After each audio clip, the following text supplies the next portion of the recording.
Good morning to you. Mark Sudduth, HurricaneTrack.com here, talking about Hurricane Ida here with you this morning. It is August 29th, 2021, 16 years to the day, almost to the hour here. Very, very eerie as we're dealing with this Category 4 hurricane on the anniversary of Hurricane Katrina. 16 years ago, back in 2005, some of the same areas being impacted, but every hurricane is different. And Ida will end up being not a Katrina. Ida is no Katrina. Ida is Ida. And you might be thinking, all right, Mark, where are we going with this? Every one of these is different, and Ida is going to leave its own legacy, and we're going to talk about what that's going to be as we go forward here. All right? So thanks for joining me. Good to have you. It's been a grueling couple of days for a lot of us, myself included, down here trying to set up equipment to capture the impacts of this historic event. And for you folks that live down here, you're going to have to deal with this for years to come in some cases. So it's good to have you here. Let's get started. First, the visible satellite animation courtesy of Tropical Tidbits. A couple of things to note that are positive. First of all, in the overnight hours, those last frames before the sun came up there, right in here, Ida really intensified. It passed over that very warm water here, that warm eddy that we call it, and it really got its act together. But lately, the eye is starting to fill in just a little bit. So there's some cloud cover there, maybe a little bit of northwesterly shear coming in and helping to disrupt this perfect circle. I talked about that yesterday. That's what we want to look for to see if this is really going to strengthen, and that is exactly what happened. It developed this central dense overcast, this almost perfect circle with the eye right in the middle, very warm eye, surrounded by very cold cloud tops, and that led to this period of rapid intensification as it approached the coast. So looking at a very helpful tool here from New Orleans Radar. This is a very long radar loop from Mark Nissenbaum over at Florida State University. And even on this, you can see that the eye was very well defined in the last few hours, but recently becoming a little bit more ragged on that western side there. So just a little bit of good news. But I'm going to be honest with you, this is like saying, well, you're not going to be rear-ended at 80 miles an hour, instead it's only going to be 70 miles per hour, or whatever. I mean, this is still very, very dangerous and a very precarious situation for people that did not evacuate because of that surge. But it is at least offering some glimmer of hope that the wind damage won't be as catastrophic, perhaps, as that core is not a perfect circle of convection around it. You can see that from the radar. We don't see it completely closed off like we have seen in some other infamous hurricanes. Most recently was Michael at Mexico Beach. That was almost completely perfect there. That was a Category 5. Or perhaps the most infamous was Andrew in 1992 with a perfect concentric, not concentric, what's it? Symmetric, that's the word I'm looking for. I'm tired. It was a symmetrical, perfectly developed eye wall.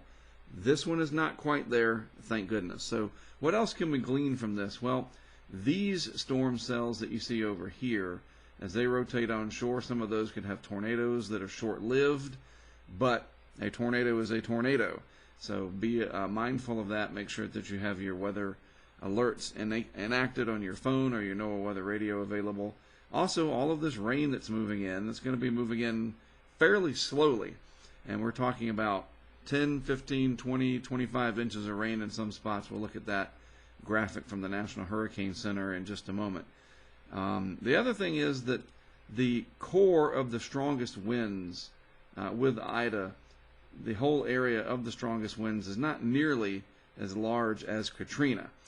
So that's another piece of good news there. This area right in here where the strongest winds are located is fairly small as compared to when Katrina made landfall. Katrina made landfall right in here, and its wind field sent out a massive surge, more than 100 miles from the center. And in the case of Ida, well, let's just take a look at it. Let's see from the public advisory, winds are 150 miles per hour as of 7 a.m. Central Time. Let's refresh this and see if we have a new update. And 9 a.m. position update. Yeah, still about 150 miles per hour. But it says right here in the public advisory about the winds. And let's see if it's hurricane force winds extend outward up to 50 miles. That's good. 50 miles is it. With Katrina, I think it was like 90 to 100 miles, maybe more. And tropical storm force winds extend out 140 miles from the center here of Ida.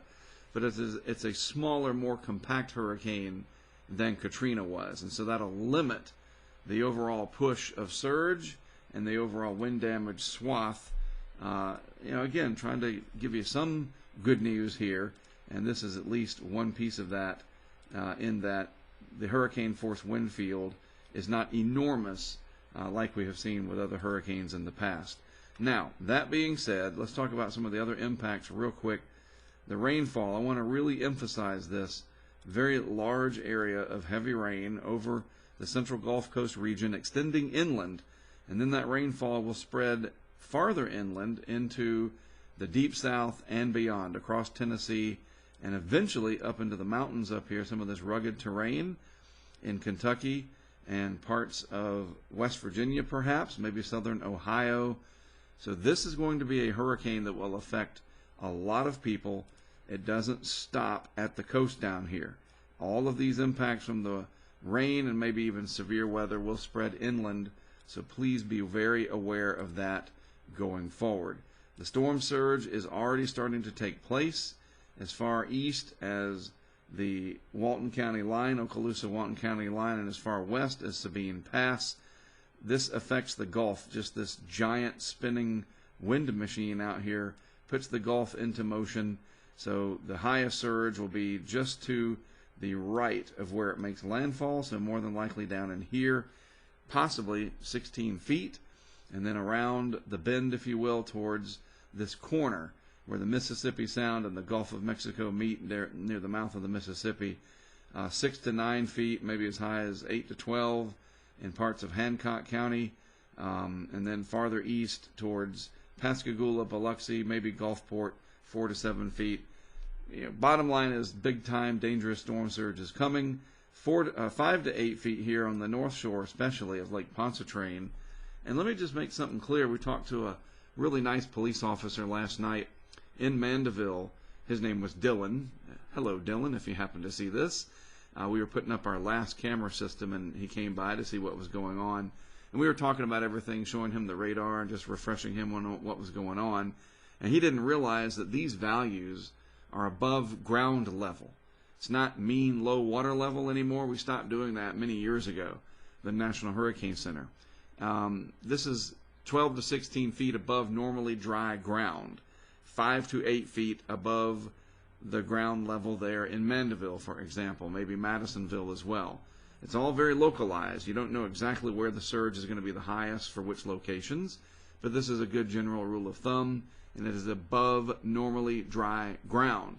So in Mandeville, Dylan was saying, it's possible, if it got that high, that the surge could spread as far north as Monroe Street. I think it's street or avenue. And if you live in Mandeville, you know what I'm talking about. So these graphics here are very helpful. If you don't utilize them, you're missing out. It really helps you to understand all the different hazards. I know it's a lot to take in, but there's a lot here to help you, all right? Yes, we do have other systems, low chance of development, but it is affecting marine interest here close to the mid-Atlantic states. TD11, TD10, neither of these of any consequence. This is going to go on to become a very powerful hurricane, more than likely, somewhere out in this region.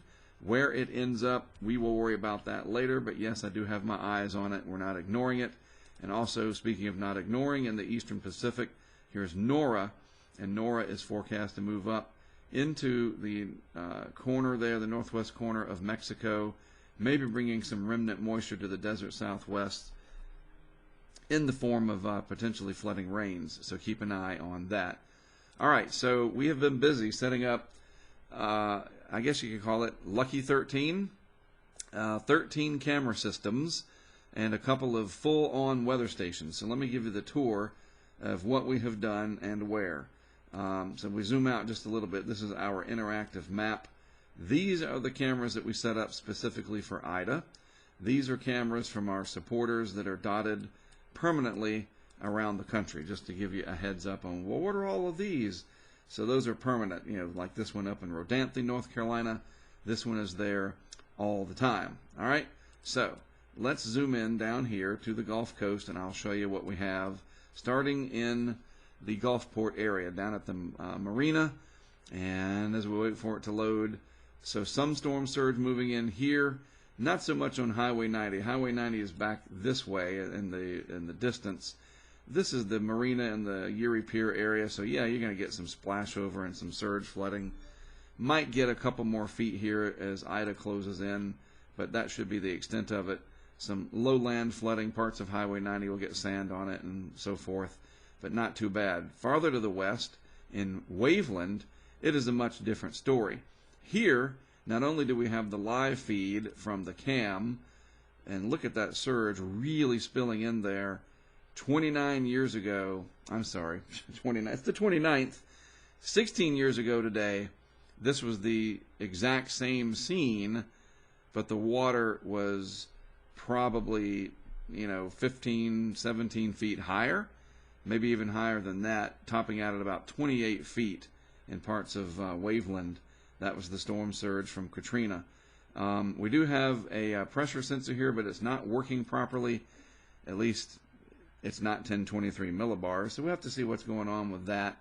But we do have some of these connected up with our Kestrel pressure sensors and the temperature and humidity as well.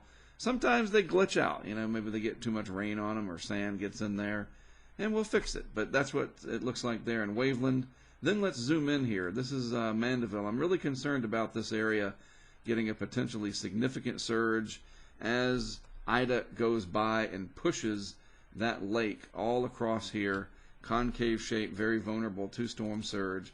So let's see what the cameras show. This one, 1010 millibars. That one seems to be working fine. This is Mandeville East, and it's pretty calm there. Just some breezy conditions, no flooding to speak of yet. So we'll see. And then moving on to the northwest over in Mandeville as well, along Lakeshore. No flooding here yet to speak of, so that's good. And then right along the causeway, Lake Pontchartrain Causeway, and that's a NOAA weather station as far as I know. That's a tower at the top of it's an anemometer. That is a rain gauge from NOAA, so it'll be interesting to see what happens here. I expect this will get really active later today. And then finally, over in Madisonville at the marina here, starting to get cranking just a little bit with some breezes. These boats, that'll be really interesting to watch. We shall see. I'm concerned about that corner up there. Then we put one over in Ponchatoula in the downtown area, if you will. Not everything has to be next to the water. And as the wind and rain pushes through here, it'll be interesting to see what happens, just to monitor, like being watching for wild animals on a camera. People put them out to capture unique animals, right?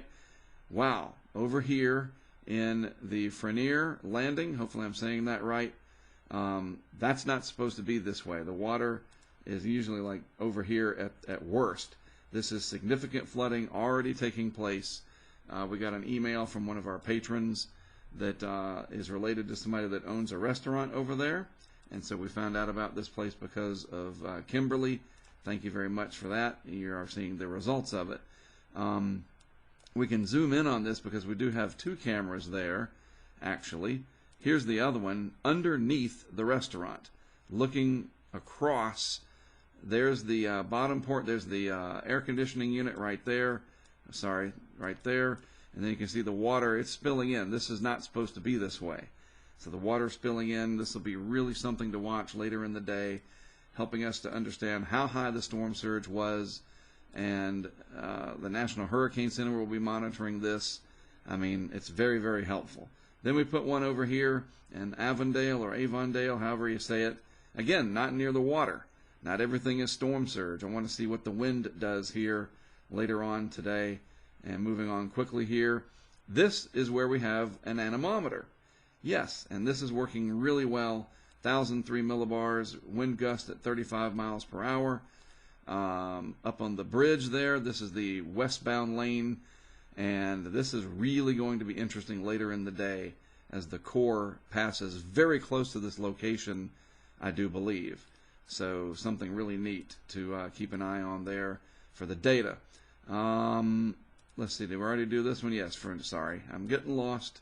So then over, I don't even know how you pronounce this, but we put one up on this sign in the parking lot because I think there could be a significant surge here as well that pushes up perhaps this way as Ida comes through. That's the track of Ida right there.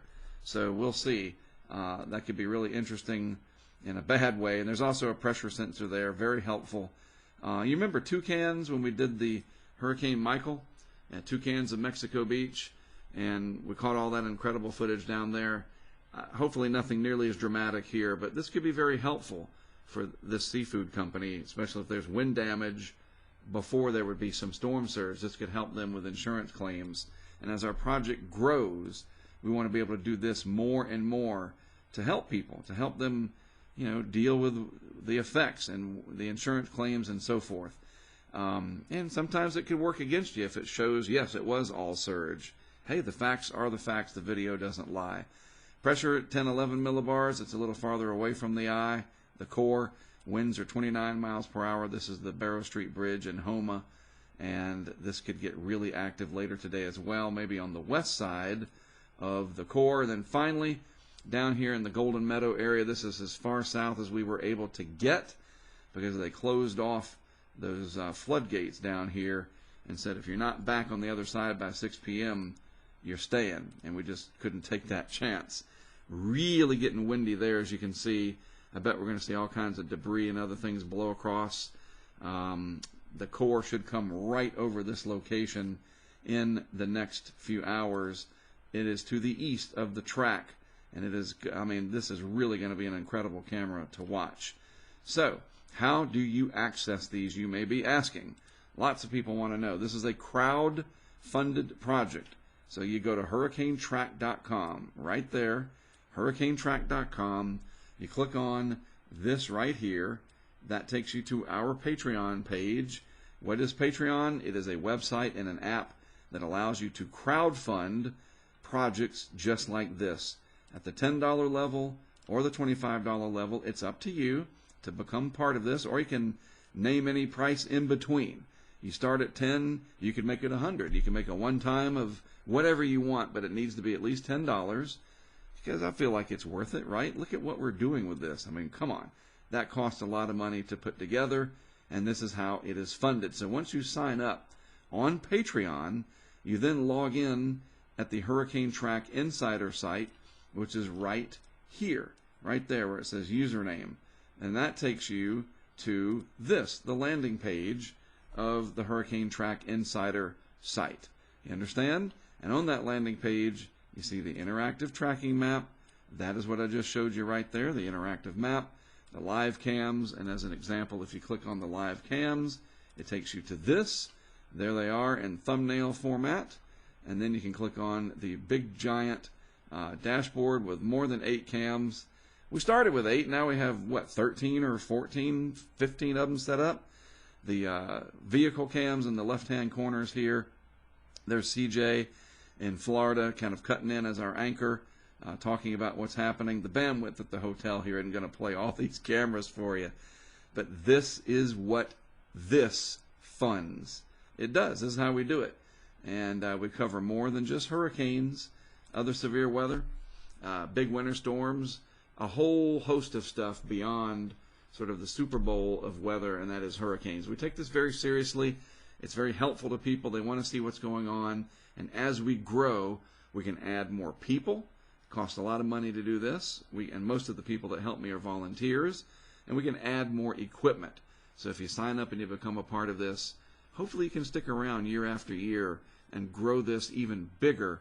Imagine if we have 20, 30, 40 cameras out there. We can do that with your support. All right, so that is what's happening with Ida. That radar that I showed you, just going back real quick before I sign off, I'll put a link to this in the description of today's video. Check it out, bookmark it, whatever, and just watch, because this is where it'll all come together. And we'll see, just failed to mention, my apologies, New Orleans is right up in this area, right in here. That's Greater New Orleans. Will the core get to that area? That's going to be so important. this radar loop will help you to see that. I'll put the link in today's description of this video. All right? Thanks for tuning in. Thanks for all the support, the kind words, etc. I appreciate it more than you know. I'm Mark Sudduth in Morgan City, Louisiana. I'll be back out later, hopefully launching our weather balloons in the eye. We'll see. Tune into the live vehicle cam. We'll tell you all about that. I'm going to put this on YouTube now. Have a great rest of your Sunday. I'll talk to you again later.